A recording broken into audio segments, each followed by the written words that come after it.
ఆస్ట్రేలియాలోని సిడ్నీ బాండీ బీచ్, ప్రసిద్ధ బాండీ బీచ్. ఇక్కడ ఇద్దరు దుండగులు చేసినటువంటి అరాచకం ఇప్పుడు ప్రపంచాన్ని భయానికి గురి చేస్తోంది. ఇది ఒక ఉగ్రవాద చర్య. మన భారతదేశంలో పహల్గామ్ అటాక్ జరిగింది కదా, అటువంటి నమూనానే ఇక్కడ కూడా జరిగినట్లుగా మనం భావించవచ్చు. ఓవరాల్గా ఈ వీడియోలో ఈ ఘటనకు సంబంధించిన వివరాలు తెలుసుకుంటూనే ఇక్కడ మన దేశంలో ఈ టెర్రరిస్టుల కంటే ప్రమాదకరమైన నెరేటివ్ బిల్డర్స్ ఉన్నారు కదా, వాళ్ళకి కొన్ని ప్రశ్నల్ని సంధిస్తూ క్లోజ్ చేద్దాం. ముందుగా ఆస్ట్రేలియా బాండీ బీచ్. ప్రశాంతంగా అక్కడ కొంతమంది యూదులు, ముఖ్యంగా యూదులు టార్గెట్గా ఈ అటాక్ జరిగింది. హనుక్కా అనే వారి ఫెస్టివల్ని జరుపుకుంటూ ఉన్నారు. సెలబ్రేషన్ మోడ్లో ఉన్నారు. చిన్నపిల్లలు, పెద్దవాళ్ళు అందరూ కూడా ఫ్యామిలీస్తో ఎంజాయ్ చేస్తున్నారు ఆ బీచ్లో. ఆల్ ఆఫ్ సడన్గా ఇద్దరు వచ్చారు, సాయుధులై వచ్చారు. ఒక్కొక్కరి దగ్గర 6-7 గన్స్ కూడా ఉన్నాయి. వచ్చిన వెంటనే వాళ్ళు అటాక్ చేయడం స్టార్ట్ చేశారు. చిన్న పెద్ద అని తేడా లేదు, దొరికిన వాళ్ళు దొరికినట్లు వేటాడారు. అలా 16 మందిని పొట్టన పెట్టుకున్నారు. ఇంకో 24 మంది తీవ్ర గాయాల పాలై హాస్పిటల్లో చికిత్స పొందుతున్నారు. ఈ ఇద్దరు టెర్రరిస్టులు కూడా వన్స్ అటాక్స్ స్టార్ట్ చేయడంతోనే వితిన్ మినిట్స్ అక్కడికి పోలీసులు చేరుకోవటం హర్షణీయం. పోలీసులు రావడం, కౌంటర్ ఆపరేషన్ చేయటం, అయినా కూడా 16 మంది చనిపోయారు. ఒకవేళ పోలీసులు రాకపోయి ఉంటే పరిస్థితి ఎట్లా ఉండేదో మనం అర్థం చేసుకోవచ్చు. ఈ ఇద్దరు టెర్రరిస్టుల్లో ఒక టెర్రరిస్ట్ని పోలీసులు మట్టుబెట్టడం జరిగింది. ఇంకొకడు కూడా తీవ్ర గాయాల పాలయ్యాడు. వాడికి ట్రీట్మెంట్ ఇస్తున్నారు. వాడు ట్రీట్మెంట్ తీసుకుని బతికితే ఇంకో వేరే ట్రీట్మెంట్ ఇస్తారు, తద్వారా ఇన్ఫర్మేషన్ గుంజుతారు. యాజ్ ఆఫ్ నౌ వీళ్ళిద్దరూ కూడా ఐసిస్ నెట్వర్క్తో సంబంధం కలిగి ఉన్నవారుగా తెలుస్తోంది. వెల్ ట్రైన్డ్ టెర్రరిస్టులు అన్నమాట. ఈ ఘటన 1996 పోర్ట్ ఆర్థర్ మారణకాండను గుర్తు చేస్తోంది అని పలు కథనాల్ని మనం చూస్తుంటే అర్థమవుతోంది.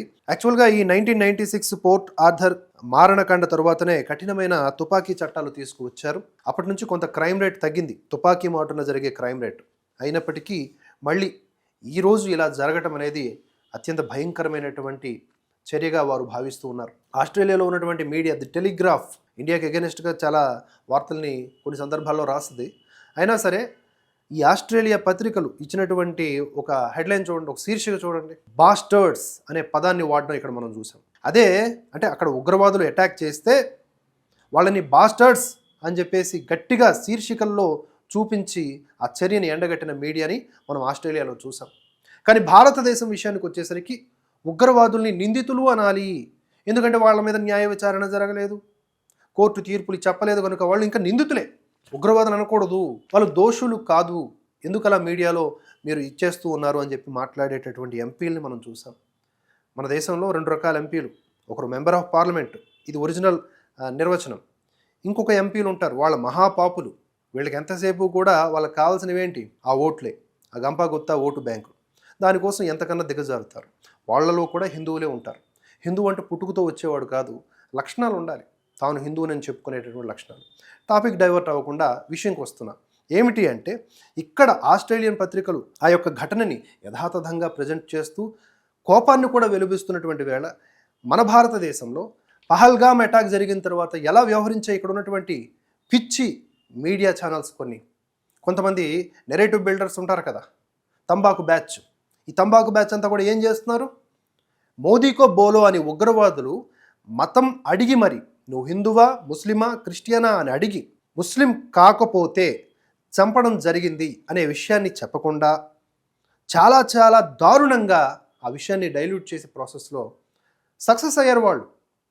సెక్యులర్ హిందువుల్ని రుచింపజేసేలాగా, మైనార్టీల్ని సంతుష్టీకరణ చేసేలాగా వాళ్ళ వార్తలు ఎప్పుడు కూడా బలంగా ఉంటాయి. అర్థం చేసుకోలేని వెర్రి వెంగళపతనం మనకి మాత్రమే ఉంది. పహల్గామ్ టెర్రర్ అటాక్కి, బాండీ బీచ్ టెర్రర్ అటాక్కి రెండింటికి కూడా మనం చాలా సిమిలారిటీస్ని చూడవచ్చు. రెండూ కూడా తమ మతం కాదు కాబట్టే చంపడం జరిగింది ఉగ్రవాదులు.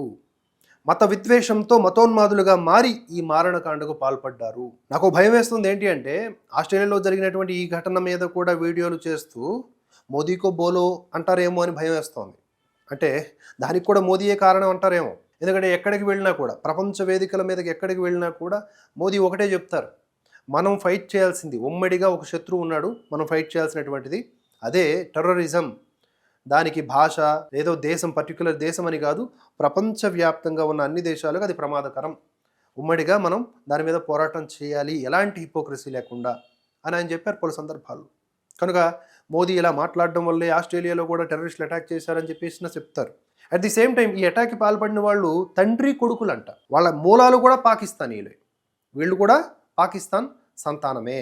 ఆస్ట్రేలియాకి ఎప్పుడో 1998లో ఈ తండ్రి కొడుకుల్లో తండ్రి, వాడి పేరు సాజిద్ అక్రమ్, 50 సంవత్సరాలు ఉంటాయి, వీడే కాల్పుల్లో చచ్చిపోయాడు, పోలీసుల కాల్పుల్లో. 1998లో విద్యార్థి వీసా నిమిత్తం వచ్చి ఆ తర్వాత రెసిడెంట్ రిటర్న్ వీసా అనేది పొందాడు. మధ్యలో 2015లో సాజిద్ పేరిట ఒక గన్ లైసెన్స్ కూడా పొందాడు. హంటింగ్ క్లబ్లో మెంబర్ కూడా, బాగానే ట్రైన్ అయ్యాడు ఈయన. అలాగే ఇతడి దగ్గర 6 ఆయుధాలు ఉన్నాయంట. ఇతడి కొడుకు నవీద్ అక్రమ్ 24 సంవత్సరాలు, వీడు మాత్రం ఆస్ట్రేలియాలోనే పుట్టాడు. కనుక వీడు ఆస్ట్రేలియన్ అయిపోడు, పాకిస్తానీ మూలాలు ఉన్న టెర్రరిస్టే అవుతాడు. కనుక ఓవరాల్గా వీరు పాకిస్తానీ సంతతి. పహల్గామ్ అటాక్ వెనుక ఉన్నది పాకిస్తాన్ సంతతి. ప్రపంచంలో జరిగినటువంటి ఏ టెర్రరిస్ట్ లింకులన్నా అలా ఛేదించుకుంటూ పోతే మనం ఆ మూలాన ఉండేది ఆ పాకిస్తానే, ఇందులో ఎటువంటి డౌటు లేదు. కనుక కొంతమంది ఇక్కడ రాజకీయ నాయకులు అంటారు కదా, పాకిస్తాన్ని నేను ప్రేమిస్తాను, నువ్వు ప్రేమించలేకపోతే అది నీ దౌర్భాగ్యం అని అంటారు కదా. అలాంటి మైండ్ సెట్ ఉన్న వాళ్ళు ఒకసారి అర్థం చేసుకోవాలి. ఎలాంటి పాకిస్తాన్ని నువ్వు ఇష్టపడుతున్నావు? మనుషుల్ని చంపే పాకిస్తాన్ అది, అదొక రక్కస దేశం. ఆ దేశం నుంచి తయారైనటువంటి బాంబులు వీళ్ళంతా మనుషుల్ని చంపుతూ ఉన్నారు. నిజానికి ఇక్కడ ఆస్ట్రేలియా మిస్టేక్ కూడా ఒకటి ఉంది చూడండి. 2019లో ఈ నవీద్ అక్రమ్ ఎవడైతే గాయాల పాలై ఇప్పుడు చికిత్స పొందుతున్నాడో ఉగ్రవాది, వీడు 2019లోనే అనుమానాస్పదమైనటువంటి వ్యక్తిగా గుర్తింపబడ్డాడు ఆస్ట్రేలియన్ సెక్యూరిటీ ఇంటెలిజెన్స్ ఆర్గనైజేషన్ ద్వారా. ASIO డేగ కనులో ఉన్నాడు. అయినప్పటికీ వీడితో ఇప్పట్లో ఇంత ప్రమాదం లేదులే అనుకుని వదిలేశారంట. అరే, అనుమానం వచ్చినప్పుడే లోపలేసుంటే ఈరోజు ఇంత దారుణం జరిగుండేది కాదు కదా. ఎందుకంటే వీళ్ళ యొక్క వెహికల్స్లో సెర్చ్ చేస్తే బాంబ్ స్క్వాడ్, ఐసిస్ జెండాలు కనిపించాయి, వాటి పుస్తకాలు కనిపించాయి, ఎన్నో టెర్రర్ లింక్స్ రిలేటెడ్ ఆధారాలు మనకు కనిపించాయి. ఇక అత్యంత ప్రమాదకరమైన నెరేటివ్ ఒకటి నడుస్తుంది. అప్పుడు నడిచింది, ఇప్పుడు నడుస్తుంది, భవిష్యత్తులో కూడా నడుస్తుంది. అదేంటి అంటే, ఇక్కడ దాడి చేసింది ఇద్దరు ఏ మతానికి చెందినవారో మనకు తెలుసు. వారి పేర్లేంటి? సాజిద్ అక్రమ్, నవీద్ అక్రమ్. వీళ్ళు ఇలా తయారవడానికి కారణం ఏమిటి చెప్పాలి, మరి ఆ మత పెద్దలే చెప్పాలి. అయితే ఈ ఘటనలో ఒక వీడియో వైరల్ అవుతోంది. ఒక పౌరుడు, ఆస్ట్రేలియాలో ఉన్నటువంటి మరొక పౌరుడు, అతడు కూడా సిరియా నుంచి వచ్చినవాడు, అక్కడ సెటిల్ అయ్యాడు, ఏదో కూరగాయలు బిజినెస్ చేసుకుంటూ ఆ కుటుంబాన్ని పోషిస్తూ ఉన్నాడు. అతని గురించి చెప్తున్నటువంటి కథనం ఇది. అతని పేరు అహ్మద్ అల్ అహ్మద్. ఇతను ఆ వీడియోలో కనిపిస్తున్నటువంటి మ్యాటర్ని మనం అర్థం చేసుకుంటే, వన్ ఆఫ్ ది టెర్రరిస్ట్ దగ్గరికి వెళ్ళి ఆ గన్ని లాక్కొని వాడితో ఎంతో ఫైట్ చేసినట్లుగా కనిపిస్తూ ఉన్నది.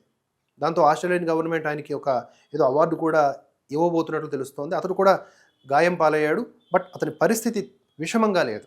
దీన్ని చూపించి కొంతమంది లిబరాన్స్ ఏమంటారు అంటే, అటాక్ చేసింది ముస్లిమ్సే, కాపాడింది ఒక ముస్లిమే అని చెప్తారు. దీన్నే నార్మలైజ్ చేయడం అంటారు. క్రైమ్ని నార్మలైజ్ చేయడం, టెర్రరిజాన్ని నార్మలైజ్ చేయడం తప్పు. పహల్గామ్ అటాక్ జరుగుతున్నప్పుడు కూడా అక్కడ కొంతమందిని కాపాడడానికి అని చెప్పి భుజాల మీద మోసుకుని వెళ్తుంది కూడా ఒక ముస్లిమే అని చెప్పడం వల్ల ఏం సందేశం ఇద్దాం అనుకుంటున్నారు? ఇది నా స్ట్రైట్ క్వశ్చన్. నార్మలైజ్ చేయొద్దు. ఏ మతం ఉగ్రవాదాన్ని పెంచి పోషిస్తోంది? అసలు ఏం చెప్పి ఉగ్రవాదులుగా మార్చి మనుషుల్ని చంపాలని చెప్పి ప్రేరేపిస్తోంది? దీని మీద డిబేట్ జరగాలి. ఉగ్రవాదానికి మతానికి సంబంధం లేదు అంటే కుదరదు. ఏ మత పెద్ద కూడా దీన్ని యాక్సెప్ట్ చేయడానికి లేదు. డిబేట్లోకి రావాల్సిందే, వాళ్ళు దీన్ని అంగీకరించాల్సిందే, ఎక్కడ పొరపాట్లు ఉన్నాయో వాటిని సవరించాల్సిందే. దేనిని చూసి వాళ్ళు అలా తయారవుతున్నారో దానిని కత్తిరించాల్సిందే. లేదనుకోండి, ఏదో ఒక రోజు ప్రపంచం మొత్తం కూడా ఒక్కటై ఇదిగో మీ మతం వల్లే ఉగ్రవాదం తయారవుతోంది అని ఆక్షేపిస్తారు. యుద్ధాలు జరుగుతాయి, అంతర్యుద్ధాలు, కలహాలు, రక్తపు టేరులు పారుతాయి ప్రపంచవ్యాప్తంగా. ఇప్పుడు కూడా ఈ ఆస్ట్రేలియాలో అహ్మద్ అల్ అహ్మద్ అనే ఒక పౌరుడు ఎలా కాపాడాడు చూడండి అని చెప్పేసి వితిన్ మినిట్స్ యాక్చువల్గా అక్కడ పోలీసులు రావటం, కౌంటర్ ఆపరేషన్ చేయడం, ఇవంతా జరిగింది. అలాగే అనుమానించాల్సిన అంశాలు కూడా ఉంటాయి. చాలా ఈజీగా ఆ టెర్రరిస్ట్ దగ్గరికి వెళ్ళటం, అతని దగ్గర గన్ని లాగేసుకోవటం మనకు కనిపిస్తూ ఉందా ఆ యొక్క సీసీటీవీ విజువల్లో? అంత ఈజీగా ఎలా సాధ్యమవుతుంది అనేది కూడా అనుమానించదగ్గ విషయం. కనుక ఇక్కడ నా దృష్టిలో హీరోగా అభివర్ణించబడుతున్న అహ్మద్ అల్ అహ్మద్ని కూడా విచారించాల్సిన అవసరం ఉంది తగు రీతిలో. అండ్ ఈ స్టోరీకి బ్యూటిఫికేషన్స్ యాడ్ చేస్తూ కాపాడినటువంటి అహ్మద్ అల్ అహ్మద్ అని చెప్పేసి మిగతా పేర్లను కూడా హైలైట్ చేయకుండా దీన్ని హైలైట్ చేసి ప్రపంచమంతా ఇదే నడుస్తుంది. ఇది కాదు, ఒక భయంకరమైన దుర్ఘటన, దుర్మార్గమైన ఘటన జరిగినప్పుడు ఉన్నది ఉన్నట్లుగా ఆ విషయాన్ని చెప్పి దీనికి గల కారణాలని కూడా విశ్లేషించి సూటిగా ప్రశ్నించి సంస్కరించుకుంటావా లేకపోతే ప్రపంచానికి నువ్వు సమస్యగా మారుతావా అని ఎదిరించి గద్దించి నినదించాలి. లేకపోతే ఈరోజు ఆస్ట్రేలియా, మొన్న ఇండియా, ఆ తర్వాత అమెరికాలో కూడా అవుతున్నాయి కదా. ప్రతి దేశం కూడా ఈ ప్రమాదం బారిన పడవలసిందే. అప్డేట్స్ కొనసాగుతూనే ఉంటాయి. Keep watching Bharatavarsha. జై హింద్, జై భారత్.